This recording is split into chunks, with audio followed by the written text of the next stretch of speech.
Okay,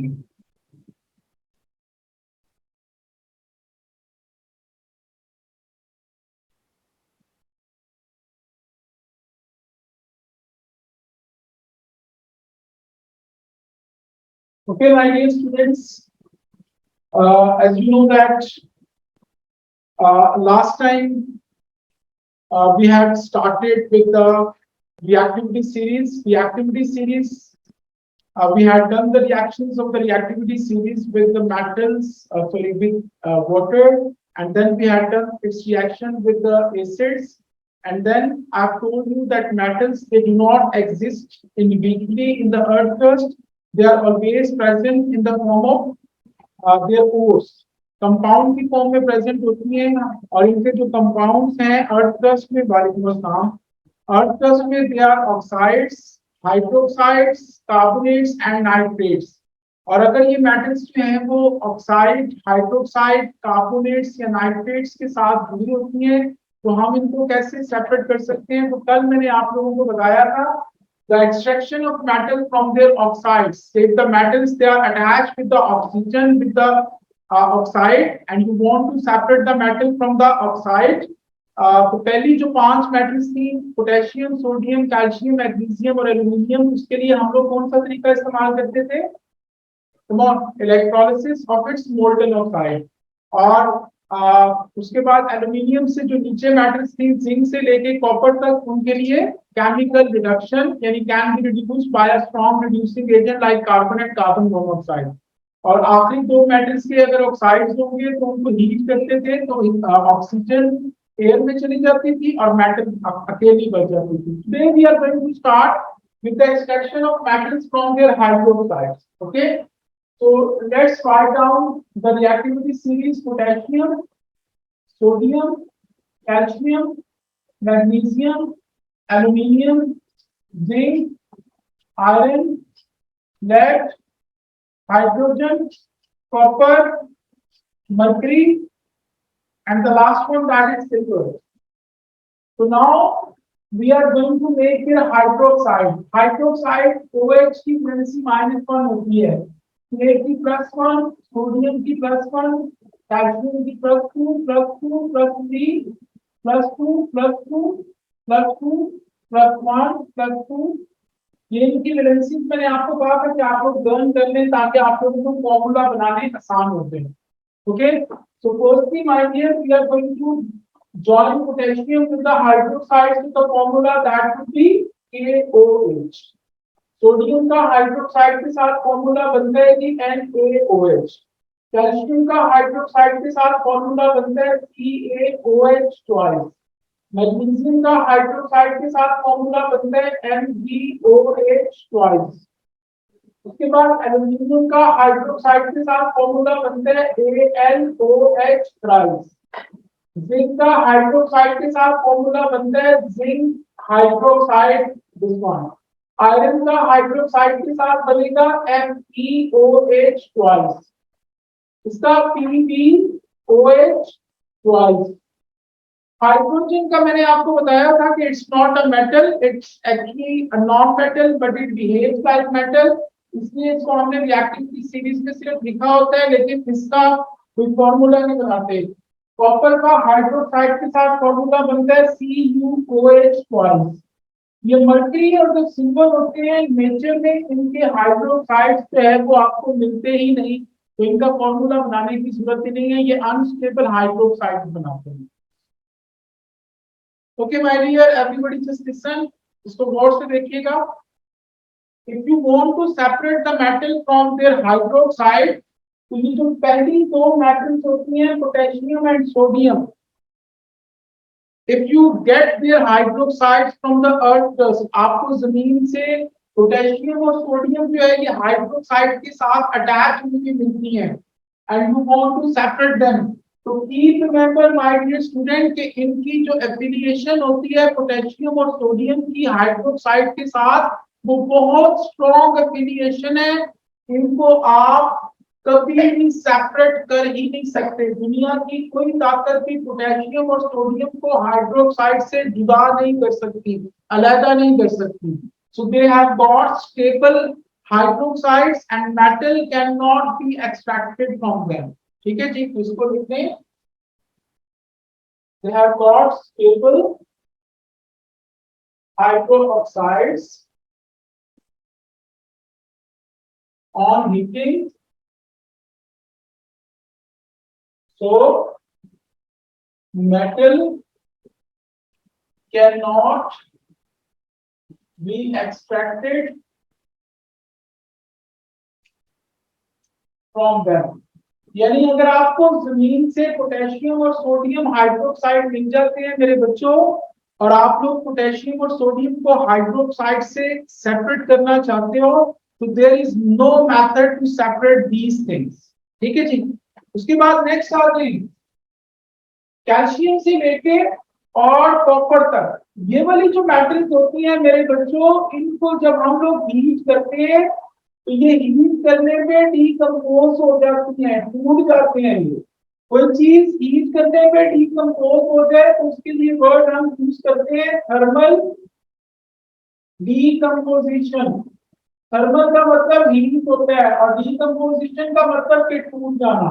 यानी suppose करें कि आप, और ये जब डीकंपोज होते हैं तो उसके रिजल्ट में क्या बनता है, मेटल का ऑक्साइड बन जाता है और साथ स्टीम बनती है, यानी वाटर की गैसियस फॉर्म बन जाती है. Have a look up here, सारे बच्चे का गौर से देखिएगा. ये देखिए जी, ये कैल्शियम हाइड्रोक्साइड है CaOH ट्वाइस.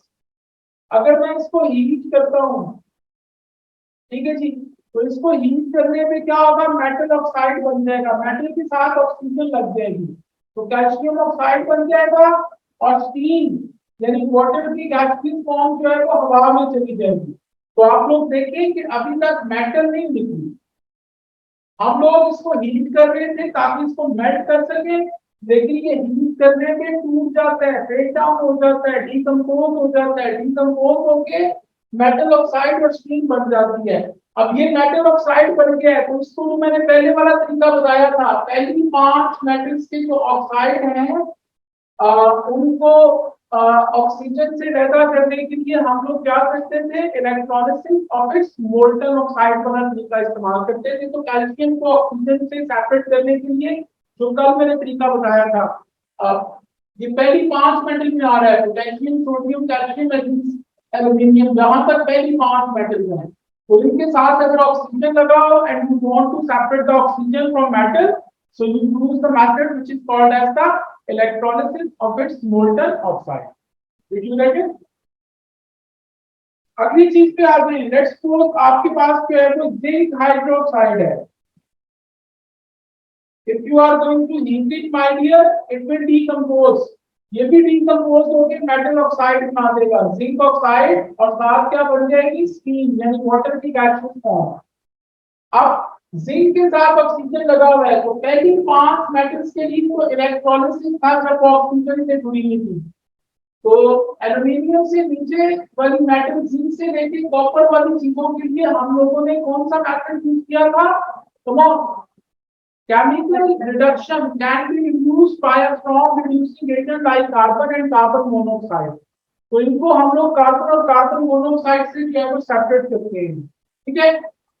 ये जो आखिरी 2 मेटल्स होती हैं मेरे बच्चों, इनके जो हाइड्रोक्साइड्स हैं ये अनस्टेबल होते हैं, नेचर में एग्जिस्ट ही नहीं करते. तो अनस्टेबल हाइड्रोक्साइड्स, तो जब ये नेचर में एग्जिस्ट ही नहीं करते हैं, अनस्टेबल होते हैं, तो फिर मेटल को हाइड्रोक्साइड से अलग करने का कोई क्वेश्चन ही प्रोड्यूस नहीं होता, because we do not get mercury and silver hydroxide in nature. Everyone got it guys? Yes my dear. Yes, sir. इनसे हम पोटेशियम और सोडियम हमें नहीं मिलता तो हम इलेक्ट्रोलिसिस ही करते हैं. नहीं, तो इलेक्ट्रोलिसिस के लिए क्या करेंगे, तुझे उसको मेल्ट करना पड़ेगा. तुझे वही तो बता रहा हूँ कि ये स्टेबल है ऑन हीटिंग, ना तो मेल्ट होता है ना ही टूटता है, तो फिर उसमें से मेटल कैसे एक्सट्रैक्ट करेंगे. समझ लीजिए बात को. अच्छा जी, नेक्स्ट हम जा रहे हैं तीसरा तरीका, that is extraction of metals from carbonates. अगर आपकी मेटल आपको नेचर में कार्बोनेट्स की फॉर्म में मिलती है, कार्बोनेट का फॉर्मूला आपको पता ही है क्या होता है, CO3 - 2। तो this is the reactivity series, potassium, sodium, calcium, magnesium, aluminium, zinc, iron, lead, hydrogen, copper, mercury, and the last one, that is silver. So if these metals, my dear, they are combined with the carbonate, तो क्या formula बनेगा carbonate का? Yes Aruba बोलो, Aruba try करो। ये carbonate के ऊपर -2 charge है, के के ऊपर +1 है, क्या बनेगा? तो डर के क्यों बोल रही हो, बिल्कुल सही बता रहे हो, K2CO3 my dear. Yes, second one बेटा, very good, Na2CO3। Third one आप बताओ बच्चे।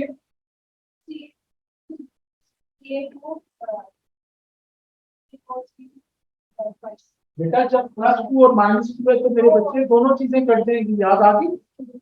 सीए, ये देखो ना, सी ए के ऊपर +2 चार्ज है, तो प्लस माइनस कट गया, अगर ये दोनों चीजें सेम हो तो ये भी कट जाती हैं, तो CaCO3 बनेगा my dear. Okay, then MgCO3, this is Al2CO3 डाइस, दिस वन BnCO3। आप लोग फॉर्मूला यहाँ से बना सकते हैं, कार्बोनेट के ऊपर -2 चार्ज है और इनके ऊपर मेरे चार्जेस लिखे हैं। This is FeCO3, this is PbNO3 whole twice, this is PuNO3 whole twice, this is FgNO3 and this is AgNO3। और सॉरी, ये तो मैं नाइट्रेट बना दूंगा, सॉरी मैं कह रहा हूँ कुछ गलत हो गया। लेड कार्बोनेट CuCO3, इनके भी कार्बोनेट नेचर में एग्जिस्ट नहीं करते। ओके माय डियर, जिस तरीके से पोटेशियम और सोडियम जो है, you get these metals in the form of there hydroxide, तो ये स्टेबल होते हैं, हीट करने पे इनमें से मेटल एक्सट्रैक्ट नहीं हो सकती, इनकी जो एफिलिएशन है एक दूसरे के साथ वो बड़ी स्ट्रांग है, you can not extract metal from them if the potassium and sodium are present in the form of hydroxide। इसी तरीके से जो कार्बोनेट्स होते हैं मेरे बच्चों, अगर पोटेशियम और सोडियम आपको कार्बोनेट की फॉर्म में भी मिल जाए तो ये भी स्टेबल होते हैं, हीट करने पे इनमें से भी मेटल एक्सट्रैक्ट नहीं हो सकती। ठीक है, तो they are stable on heating, so metal cannot be extracted। तो याद रखो मेरे प्यारे बहादुर बच्चों कि जब भी आपको पोटेशियम और सोडियम जो है, इफ यू गेट पोटेशियम और sodium in the form of their hydroxides और in the form of their carbonates, तो याद रखो कि उसमें से ये मेटल एक्सट्रैक्ट हो ही नहीं सकता। ठीक है, उसके बाद आगे नेक्स्ट आपका कैल्शियम से लेके कॉपर तक, इनको भी जब हम लोग हीट करते हैं मेरे बच्चों तो दे विल डीकंपोज, और डीकंपोज होके ये क्या बना देती है, दो चीजें, एक तो मेटल का ऑक्साइड बन जाता है, मेटल के साथ ऑक्सीजन लग जाती है और साथ CO2 गैस बनती है, carbon dioxide gas. Let's suppose if you got CaCO3, इसको आप लोग हीट करते हो तो ये क्या बन जाएगा, CaO + CO2, और ये कैल्शियम ऑक्साइड बन गया। तो कैल्शियम को ऑक्सीजन से सेपरेट करने के लिए कोई तरीका जो मैंने आपको पहले बताया है, ऑक्साइड वाला तरीका, तो पहली 5 मेटल्स थी तो उसके लिए कौन सा तरीका था, electrolysis of its molten oxide वाला। अगर आपके पास CuCO3 है, if you heat it up, so what would happen, copper oxide plus carbon dioxide, my dear, that will be produced। Okay, और इसको भी कॉपर को ऑक्सीजन से अलग करने के लिए यहाँ पे आ रहा है, तो इसके लिए हम लोग केमिकल रिडक्शन वाला तरीका इस्तेमाल करते हैं। और आखिरी दो आपके हैं मर्क्यूरी और सिल्वर, इनके जो कार्बोनेट्स हैं दे आर अनस्टेबल। तो अनस्टेबल कार्बोनेट्स यानी नेचर में इनके कार्बोनेट्स जो हैं वो आपके एग्जिस्ट ही नहीं करते। Is it clear my dear? जी ये वाला आप कर दूं बच्चों, online students can I rub this one? Yes, sir.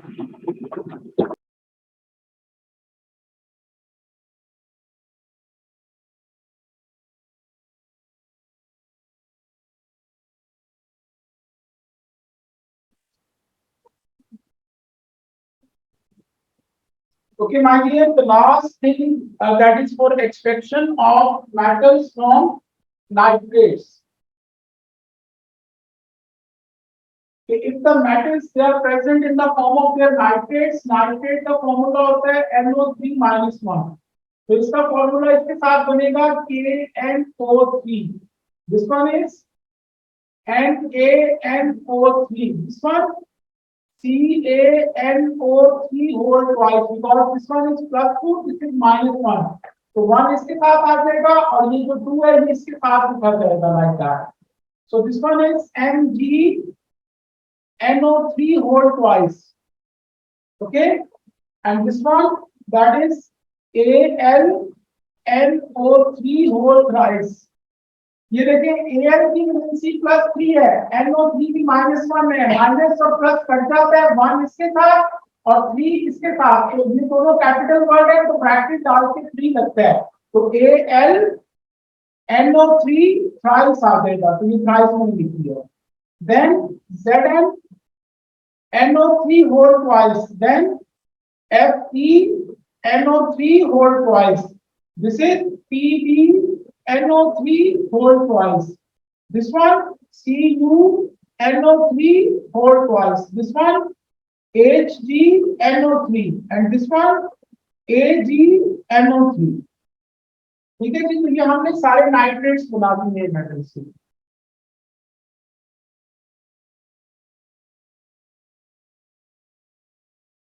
Okay, my dear students, now listen it very carefully.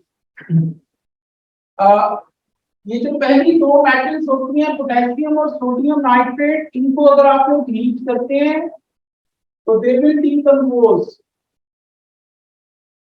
और डीकंपोज होके ये क्या चीजें बनाएंगी? दो चीजें बनेंगी, एक तो मेटल का नाइट्राइड बन जाता है और साथ ऑक्सीजन बनती है. अब ये नाइट्राइड किस बला का नाम है ये सुन लेगा. What is nitride? ये जरा 2 मिनट के लिए फोकस करके मैं यहाँ पे कुछ समझा रहा हूँ, उसके बाद मैंने इसको रब कर देना, तो please everybody just listen it. ये देखिए जी, ये NO3-1 है, इसको हम कहते हैं नाइट्रेट. इसके एंड पे ATE आ रहा है. अगर आप किसी चीज के एंड पे ATE आ रहा है, उसमें से एक ऑक्सीजन कम कर दो, यानी NO2-1 कर दो, तो this one would become nitrite. इसके एंड पे ITE आ जाता है. और अगर किसी चीज में से सारे ऑक्सीजन ही निकाल दो, यानी नाइट्रोजन जो है अकेला कर दो, इसके ऊपर -3 चार्ज होता है, तो दिस वन इज नाइट्राइट. इसके एंड पे IDE आ जाता है, IDE. अगर किसी चीज में आयन में फुल ऑक्सीजन मौजूद है तो दैट इज ATE. अगर किसी का एक ऑक्सीजन कम हो गया है तो उसके एंड में ITE आता है. अगर उसके सारे ऑक्सीजन निकाल दिए जाए तो उसके एंड पे ITE आता है. एक और एग्जांपल देता हूं आपको. एक चीज होती है SO4-2, उसको कहते हैं सल्फेट. अगर इसमें से एक ऑक्सीजन कम कर दें SO3-2, तो दिस वन को बिकम सल्फाइड. ये ATE के ITE, क्योंकि एक ऑक्सीजन कम हो गया है. अगर सारे ऑक्सीजन निकाल दें तो this one would be sulphide. तो इसके एंड पे ITE आ जाता है. तो keep remember my dear students, when in a negative ion the full oxygen amount that is present, तो उसके एंड पे ATE आता है. ये देखिए ATE, this is nitrate, this one is sulphate. अगर आप एक ऑक्सीजन कम कर देंगे, NO3 है NO2 कर दें, तो उसके एंड पे ITE आ जाता है. ये SO4 था, एक ऑक्सीजन कम कर दें, O3 कर दें, तो ये ITE आ जाता है. और अगर इसके सारे ऑक्सीजन निकाल दें, सारे ऑक्सीजन, तो इसके एंड पे ITE, और इसके भी ऑक्सीजन निकाल दें तो इसके एंड पे ITE जो है वो आपका आ जाता है. Everyone got it? Yes, sir. तो मैं रब कर रहा हूँ बच्चों, can I rub this one? ये रब कर दूं अगर आपने कॉपी कर लिया तो? Yes, sir.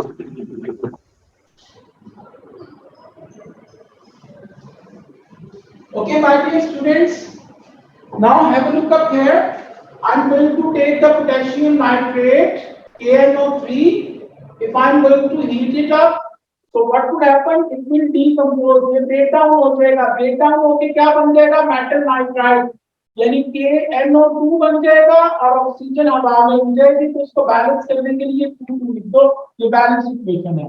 अब ये पोटेशियम नाइट्राइड बन गया है. तो पोटेशियम नाइट्रेट नाइट्राइड जो है इट इज स्टेबल. इसमें से आप मेटल एक्सट्रैक्ट नहीं कर सकते. तो ये जो पोटेशियम और सोडियम नाइट्रेट है, इनको हीट करने पे ये डिकम्पोज तो हो जाते हैं, नाइट्राइड बना देते हैं, लेकिन नाइट्राइड में से मजीद ऑक्सीजन जो है वो आप लोग आई मीन इसमें से मेटल एक्सट्रैक्ट नहीं होते.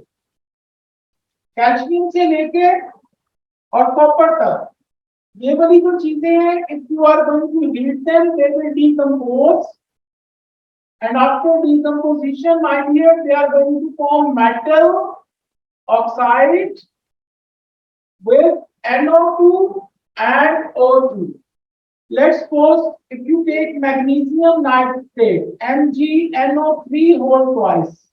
So if you are going to heat it up, you will get metal oxide. Mg के साथ O लगा दो और साथ क्या बनेगा? NO2 गैस और साथ क्या बनेगा? O2 gas. इसको बैलेंस करने के लिए 2 2 और 4 लगा दें तो ये आपकी बैलेंस इक्वेशन है. तो इससे तीन चीजें बनती हैं. अभी तक मेटल नहीं निकली, तो मेटल के साथ अब ऑक्सीजन लगी हुई है. तो मैंने आपको जो पहला तरीका बताया था ऑक्सीजन को मेटल से रहता करने वाला, वो आप यहाँ पे आप यूज कर लेंगे. समझ लगी है बच्चों? इसी तरीके से अगर आपके पास एल्यूमिनियम नाइट्रेट है, इसको आप लोग हीट करेंगे तो इससे क्या बन जाएगा? एल्यूमिनियम के साथ ऑक्सीजन लगा दें तो Al2O3 बनेगा, क्योंकि एल्यूमिनियम की वैलेंसी +3 है, O की -2 है. तो प्लस माइनस कट गया, 2 इधर 3 इधर, तो this one would B Al2O3 और ये NO3 से क्या बन जाएगा? NO2 और साथ O2 बन जाएगा. अब आपके पास एल्यूमिनियम के साथ ऑक्सीजन लगा हुआ है तो ये पहली 5 मेटल्स में आता है. तो एल्यूमिनियम को ऑक्सीजन से सेपरेट करने के लिए my dear students we use the method which is called as the electrolysis of its molten oxide. You got it? अगर आपके पास लेड नाइट्रेट होता PbNO3 whole twice, if you are going to heat it up, so it will decompose. It is going to form lead oxide plus NO2 और plus O2. तो lead को oxygen से लेटा करने के लिए लेड पहली 5 मेटल्स में नहीं आता, उससे नीचे आता है. तो लेड को ऑक्सीजन से लेटा करने के लिए हम लोग केमिकल रिडक्शन वाला मेथड यूज करते हैं. That these metals can be reduced by a strong reducing agent like carbon. ये मैंने आपको कल बताया था. ओके और आखिरी जो दो मेटल्स होती हैं मेरे बच्चों, if you are going to heat them so they will decompose and after decomposition they are going to form metal alone with NO2 plus O2. तो अकेली मेटल बन जाती है जब इनको हीट करते हो. तो लेट्स सपोज आपके पास AgNO3 है, इसको अगर आप लोग हीट करते हैं तो सिल्वर पैदा हो जाएगा, NO2 हवा में उड़ जाएगी और ऑक्सीजन भी हवा में उड़ जाएगी, क्योंकि ये दोनों आपकी गैसेस होती है. ठीक है, तो इसमें सिल्वर यानी मेटल आपके पास जो है तो सेपरेट हो जाएगा. मैं दोबारा से अपनी सारी बातों को अब रिपीट कर रहा हूं. एक्सट्रैक्शन ऑफ मेटल हमने 4 तरीकों से किया. अगर तो ऑक्सीजन साथ लगी हुई थी मेटल के तो पहली 5 मेटल्स के लिए इलेक्ट्रोलिसिस वाला तरीका था और फिर मोल्टन ऑक्साइड. जिंक से लेके कॉपर वालों के लिए केमिकल रिडक्शन यानी can be reduced by a strong reducing agent like carbon वाला मेथड था. और आखिरी 2 चीजों को सिर्फ हीट करते थे तो ऑक्सीजन हवा में उड़ जाती थी और मेटल अकेली रह जाती थी. ये ऑक्साइड था. उसके बाद हमने हाइड्रोक्साइड किया हाइड्रोक्साइड में पहली जो दो मेटल पोटेशियम और सोडियम के हाइड्रोक्साइड है वो स्टेबल होते हैं हीट करने पे, ठीक है, उनको जो मर्जी कर ले, ना तो वो मेल्ट होते हैं और ना ही वो डिकम्पोज होते हैं, तो उसमें से मेटल एक्सट्रैक्ट नहीं हो सकती। इसी तरीके से कार्बोनेट भी स्टेबल होते हैं, ये भी नहीं टूटते ना ही मेल्ट होते हैं, तो इसमें से भी मेटल एक्सट्रैक्ट नहीं कर सकते। कैल्शियम से लेके कॉपर तक अगर हाइड्रोक्साइड हो या कार्बोनेट हो, उनको हीट करें तो वो डिकम्पोज होते हैं। अगर हाइड्रोक्साइड होंगे तो मेटल ऑक्साइड और स्टीम बनती है वाटर की गैसियस फॉर्म, और अगर कार्बोनेट होगा तो मेटल ऑक्साइड और कार्बन डाइऑक्साइड बनती है, और मेटल ऑक्साइड बन गया तो मेटल को ऑक्सीजन से अलग करने के लिए जो मैंने आपको फर्स्ट मेथड बताया था। उसके बाद अगर नाइट्रेट हो तो पहली जो दो चीजें हैं पोटेशियम और सोडियम, इनके नाइट्रेट हीट करने पे स्टेबल तो नहीं होते, टूट जाते हैं, टूट के मेटल नाइट्राइड बना देते हैं और ऑक्सीजन, लेकिन मेटल नाइट्राइड से मेटल नहीं निकाली जा सकती। कैल्शियम से लेके कॉपर तक इन मेटल्स को अगर हीट करेंगे तो they will decompose and they are going to form metal oxide NO2 और O2, ठीक है जी। अब मेटल को ऑक्सीजन से अलग करने के लिए जो मैंने फर्स्ट मेथड बताया था, आखिरी जो दो हैं mercury and silver nitrate, if you people are going to heat them they will decompose and they are going to form metal NO2 and O2, okay. तो इसकी ले लें स्क्रीनशॉट, इसको मैं रब कर रहा हूं बच्चों, अगर आपने लिख लिया है तो इट्स ओके, आने की बात है। लिख लिया सबने? Online students can I love it? Yes, sir. Yes, sir. Yes, sir. Yes.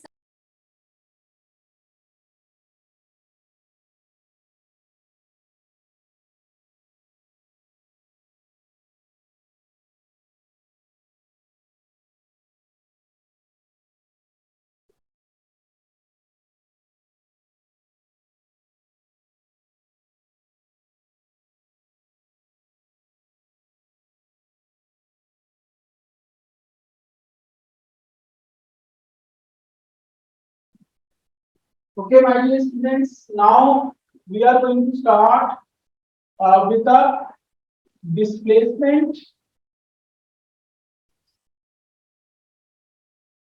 reactions,